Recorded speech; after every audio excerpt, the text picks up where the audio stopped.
Hello, welcome to Dr. G at the Heart of Healthcare. We have a bonus episode for Father's Day, and I have a special guest here, Dr. Revo Robinson.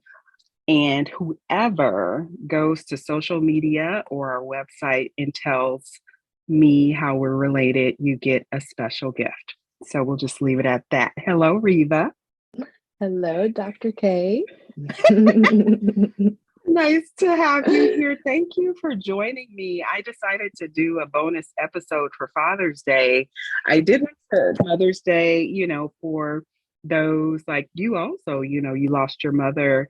And I was just thinking today while I was doing some yard work, why am I not doing a Father's Day when I can't forget about my people out there who, might want a bonus episode. So here we are. Thank you for coming on the spot.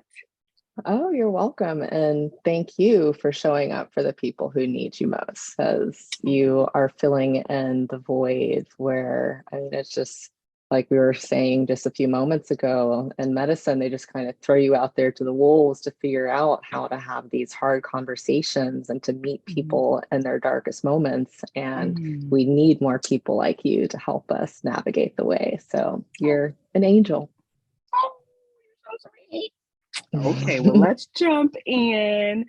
So, the reason I wanted to do this episode is because obviously it's Father's Day, but one of the hospice groups I belong to, um, a person shared an anonymous post about grief.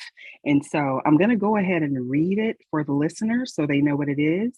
And then we'll just talk about it. But first, I want to share my poem that I'm kind of obsessed with about grief. Um, I shared it for the Mother's Day special live with Shay Stone, and I also shared it when I talked about the chaplain as the core member of the interdisciplinary team. But it's something one of my chaplains shared talking about grief, and it's by a person named Denise Liebertov. It's called Talking to Grief. And it says, well, it goes, ah, grief. I should not treat you like a homeless dog who comes to the back door for a crust, for a meatless bone. I should trust you. I should coax you into the house and give you your own corner, a warm mat to lie on, your own water dish. You think I don't know you've been living under my porch? You long for your real place to be ready before winter comes. You need your name, your collar, your tag. You need the right to warn off intruders, to consider my house your own and me your person, and you yourself my own dog. Isn't that something? Oh, that like literally I just felt chills running up my body because that's so important to give space, to give name, to acknowledge grief as I found grief to be such a gift in so many ways in this process. So thank you for sharing it and continuing to share it. Yeah. So this anonymous post, it's my pleasure. I want to have these conversations and just have it there for folks. So this post by an anonymous member of a hospice group, she said, quote, grief, period. What's normal? My mom passed away less than a year ago from GBM at the age of 67. That's a brain tumor for people listening. She and my dad have been married for 40 years. My dad is almost 70 and has been dating, parentheses, started a month or two after my mom passed, parentheses. I've been fairly supportive. I don't ask questions, but will listen if he wants to tell me about a date. I'm going to visit him and spread my mom's ashes next week. I've told him I don't want to meet his girlfriend. He acted upset and said, I hope you never have to be alone. I've never been in his shoes, don't know how I'd handle it, but I'm not ready to pretend to be civil to a woman I don't care to know right now when my only mother is gone and we haven't even spread her ashes yet. Someone tell me what's going on in his head. Am I wrong? And I just felt so much compassion for her, and I know you have a similar situation, so I wanted to bring you on just to give voice to the dynamics that she laid out, because she seems to have everything identified and have insights to all of it. So go ahead. Yes, so I have so much empathy for this writer and her question, am I wrong? And there's no right or wrong way to feel. All feelings are valid. So whatever she's feeling, I think it's beautiful that she's opening this up and releasing it and making herself available to the support that's out there. Because we can only be responsible for our own thoughts. So we want to, like in my personal situation, when I first found out my dad was dating and there were some interesting situations that came up, like there was a definite kind of fight reflex that came up because in the time after my mom's passing, I could see how much of a gap there was. And my dad, he had a wonderful wife of 40 years who took care of so many things for him. And then to see him alone and see him struggling as a daughter who's always sought to take care of people, to be the peacekeeper, to be the nurturer, that was the role that I decided to take up. And wasn't like he asked me to do that. It was just part of the responsibility that I felt as a daughter. And that's challenging because it's not necessarily our role to be that person to be the gatekeeper for new relationships. But I think, depending on the dynamics of the kind of relationship you have, I think it's important to have those conversations with your father. So if you're listening to this and you're like, I don't even know where to begin, like, I don't want to meet this woman, like, just be as open as possible with your father, sharing, like, this is how I'm feeling, like, I'm still deep in the grieving process and I can't meet you where you are, but I support you and filling that part of your heart that needs to be tended to and nurtured. Because for me, there was a lot of background stuff we won't get into, but it was really challenging because of a lack of communication for me to just dive into this new relationship when my dad did eventually find his new life partner. It was a jarring experience for me. And so while those emotions were very tumultuous, at the core of it, I simply want my dad to be happy. And of course, I don't want him to be lonely because Dr. Kayshana will share how loneliness is such a major risk factor for, all-cause mortality and seniors. So we never want to leave people in that space feeling alone. But I struggled. It was not easy. As I don't know how many years it is to say that it's okay to feel like, all right, you can go on and date, but a year is still very fresh. So, just being able to share with your father that, this is painful for me and I support you and I love you and I'm not ready to dive into this with you, but go on and do your thing. I think that I don't want to say what's best or what's right versus what's wrong, but I think in all situations when we're dealing with family, just showing up in love is the best thing that we can do. Yeah. And there's no emotion that's higher, in the hierarchy, no relationship more important. It's like you said, showing up in love. And when we understand all the dynamics, and I think when we respect where each person is, then we can go forward, without ruining the relationship in the meantime, like so many families do, that I see in my work, and never repair them. But it's again recognizing all the dynamics, and then you have this new stranger, right? Another layer of dynamic, and then that person may feel something, but we hope that that person can have a little bit of grace for the family they're entering. And so that's a whole different conversation. But back to the seniors and loneliness, I am gonna put up an article about loneliness with seniors, and like you said, actually, I was joking with my interdisciplinary team the other day.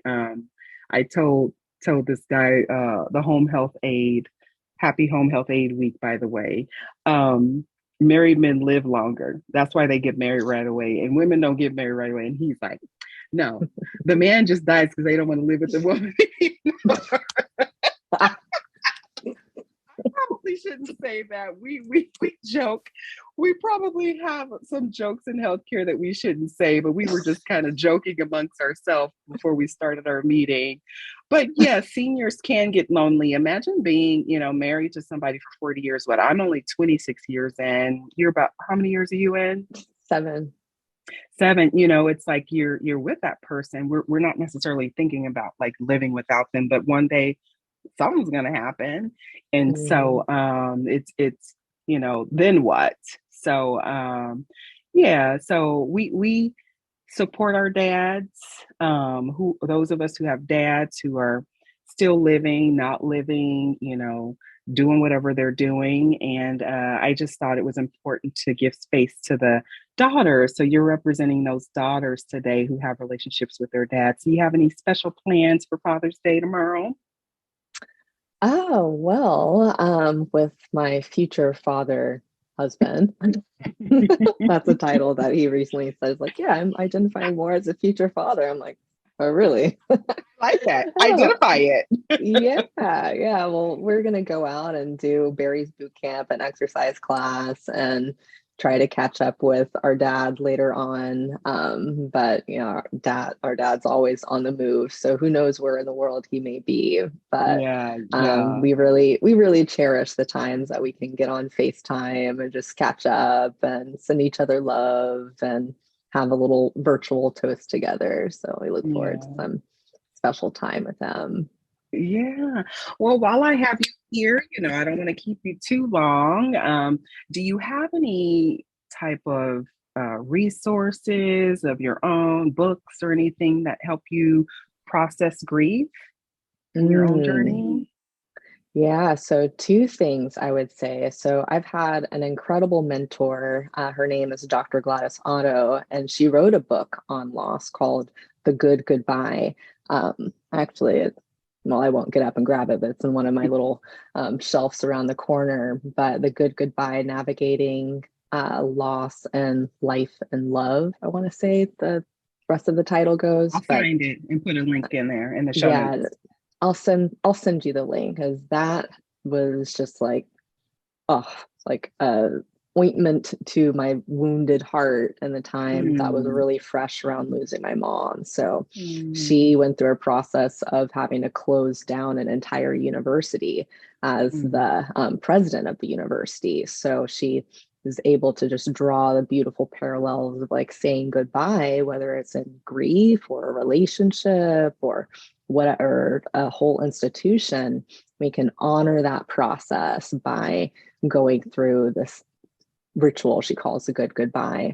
But in mm, the other on the other side of books and writing, I myself am an author as well, and I process emotion through writing. So I always have journals. I am always doing notes in my phone whenever something comes in. So you never know when grief is going to show up at your doorstep. Might be hiding under the porch there, like the dog, for a while, and then it peeks its head up and needs some attention. So my writing over the past couple years since losing mom has been very raw and very different.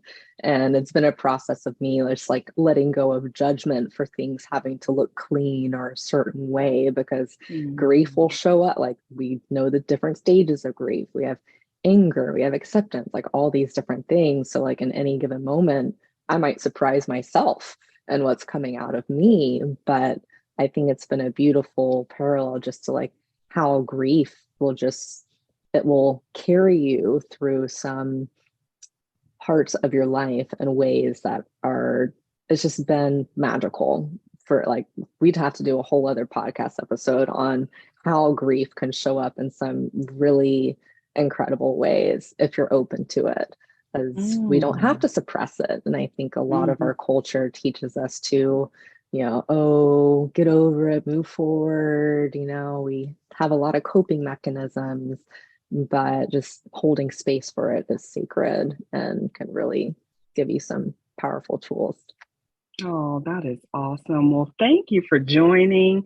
I hope this has been enriching to the listeners, and I'm sure we will collaborate again on a summit or something in the future. We're not done. I love that. Thank you so much for having me here today. All right. Relative. All right, Dr. G signing out with Riva. Here is the second part of the bonus episode for Father's Day. And this time we have a son that's going to speak to us today. And this is someone special to Dr. G, my husband, Javelin Guidry. You want to say hi to the audience? Yes. Hi, community. Hi. It is wonderful to be a part of Dr. G's podcast. I'm excited to be here on this special Father's Day episode. Yes, and happy early Father's Day to you. I made you a father 3 times, with our amazing 3 adults. So I have to give myself a shout out. Happy Father's Day. Yes, thank you. Thank you. Thank you. You made me a father of 2 sons and a daughter. Man. All right. So, well, everyone knows the mission of the podcast to educate and empower. And so you are a valuable resource.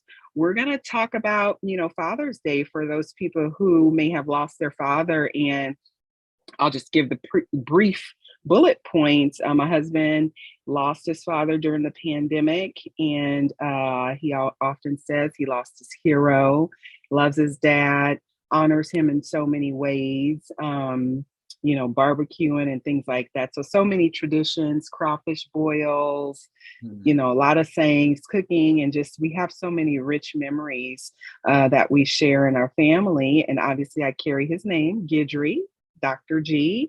And so I'm proud to carry his name. And so I wanted to have you on as a son, representing a son who doesn't have their father on Father's Day, just to shed some light on that. And for everyone listening, you did have a hospice experience. So maybe you could share with the listeners how you and your family came to choose hospice care, because when I'm in my family, I'm trying to be a person, but how did you come to that decision? Yeah, so we came to that decision when he was diagnosed with cancer, and it was a difficult time, and we didn't have a caregiver. It was family, kind of chipping in terms of shifts and communities and so forth. And so just through that ride and some of the degradation of his health and vitality really started to be on a roller coaster. But then once it started to really go down, then we really had to make that decision that we needed help. And we had made a decision about chemo that, looking back, I would have done differently, just because it took so much of his strength and his energy and vitality that we had worked so hard to build up, that after the chemo, he got so weak and his will was weakened as well. And it was just a challenge where we never got it to a point to where it was prior to the chemo. And so I think if we would have maybe gotten hospice sooner, it would have given us some clarity on our decision making and to be able to have the support to enjoy the time that we did have with him. Yeah, I recall he had cholangiocarcinoma, and it was a really, quick course. How many rounds of chemo? I don't remember. How many rounds of chemo did he attempt? Do you remember? Was it 1 or 2? Yeah, no, it was just 1 round of chemo. And it was something that I think that he wanted to do because we wanted to do it. We wanted him to do it in order to try and extend the time we had with him. And, looking back, like I said, duration is less important than the quality that he brought each and every day that we can experience, on that short amount of time, because he was stage 4. And so regardless, it was going to be a limited amount of time. So yeah, he was stage 4, and it was just one round of chemo. Yeah, okay. And I know we just celebrated his 75th birthday a couple weeks ago. So he was 73 when he passed, or 72, I believe. 72. Okay. 72. Okay, yeah. So thank you for sharing that. In my work, families, often want to, know if they're making the right decision, if they should do it or not. What is it going to add? No one wants to feel like they're not doing everything for their loved one. So there's no wrong decision. I think at the end of the day, it's about, shared decision making, making sure that the healthcare team is communicating everything to the family, and the family understands everything, and they're able to make an informed decision, and I think, you and your brother did a great job, just me looking, and I'm not biased. I don't think I am. So, I had a poem that I had shared about grief, and it kind of personified grief as a dog. I don't want to read it again because then it'll be, on the recording again. But tell us how you work through your grief, given that you lost your hero, and maybe share something that you know, want the world to know about your father. Yeah, so the way I worked through my grief, and it was a challenge because he was so much of my hero and who I looked up to, and all that he did for our family. And so, you know, I really dove into writing. That was a time where I wrote my book that I gave, to the world, called Warrior Parent Playbook, utilizing sports to empower children to live in greatness. And so through writing, really gave me a chance to, express myself, get feelings out, and really honor him and his legacy. Because, a lot of what that was in the book came from my experiences of him being a parent to me. And so, it was kind of me memorializing him, or making his legacy come to life by being able to create and share that with the world. And so, that was a much needed time for me. And Dr. G, she was very helpful in kind of pushing me to be expressive, because in no way was I a writer. However, I know from my experiences of being an athlete and being a parent and being a coach and going through that journey, that I had something to share. So that was very therapeutic for me, and helped me through that time of grief, as well as talking to my brother a lot, and just sharing, about our experiences and the feelings that we had, with my dad, and what he meant to us, and what he continues to mean to us. Yeah, thank you for sharing that. So, what kind of activities do you do to remember your dad for his birthday or holidays? You want to share some of those memories and traditions? Yeah, so some of my dad was from Louisiana, Southern Louisiana, Lafayette, and he was one of 12. And so, cooking, barbecuing was a big thing for him. And so, one of the things that we do is either try to barbecue, or my brother and I get together, like we did for his birthday, and we may have a drink or something, and just share some stories about him, and then just talk about the legacy that we want to continue in pouring into our children. And I have a grandchild now, and we have a grandchild, and so we want those values and those legacy and those stories to continue on. because he may physically not be here, but what he's instilled in us and experiences that we've had stay with us. And so, we try to do that. One year we went shooting to the shooting range, or horseback riding. So we try to do something that he loved to do or he talked about that he was never able to do. And so that's kind of the way that we honor him, whether it be on his birthday or on the day in which he passed on. Yeah.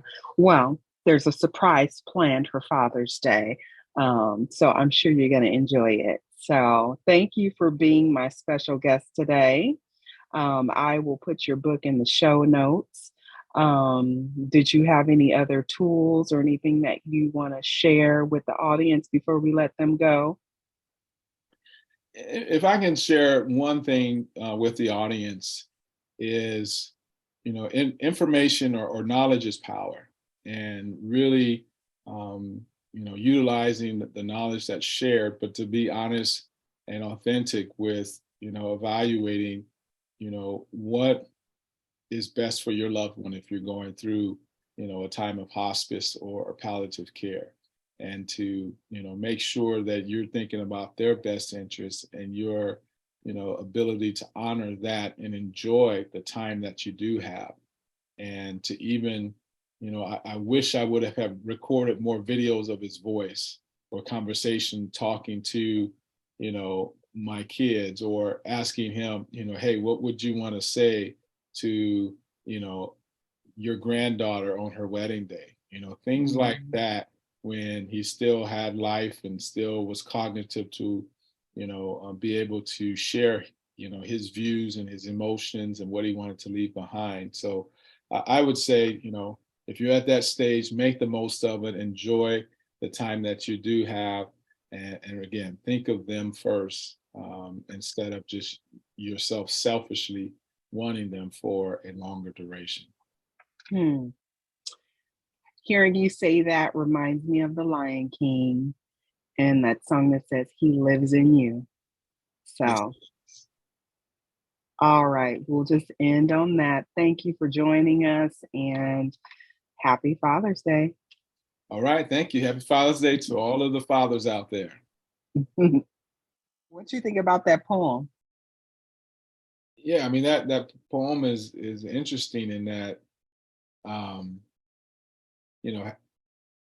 making grief be suppressed, or as the poem said, I put under the house, instead of giving grief space in your life.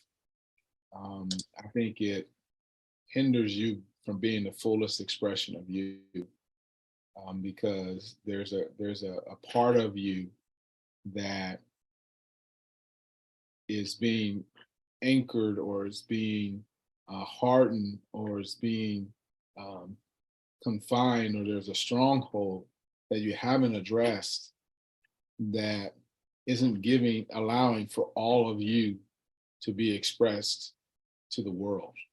And I feel like grief is a part of helping to shape us, that process of going through that, the awakening that we have when we are able to work through that grief about ourselves and about how we look externally about who we're grieving, and what we take from that can really transform us to be a better version of ourselves.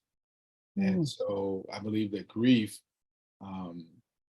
can be something, when you sit in it and you face those emotions and you express those things that you maybe never even expressed, that there is a blossoming of a better version of you that I believe will come out of that.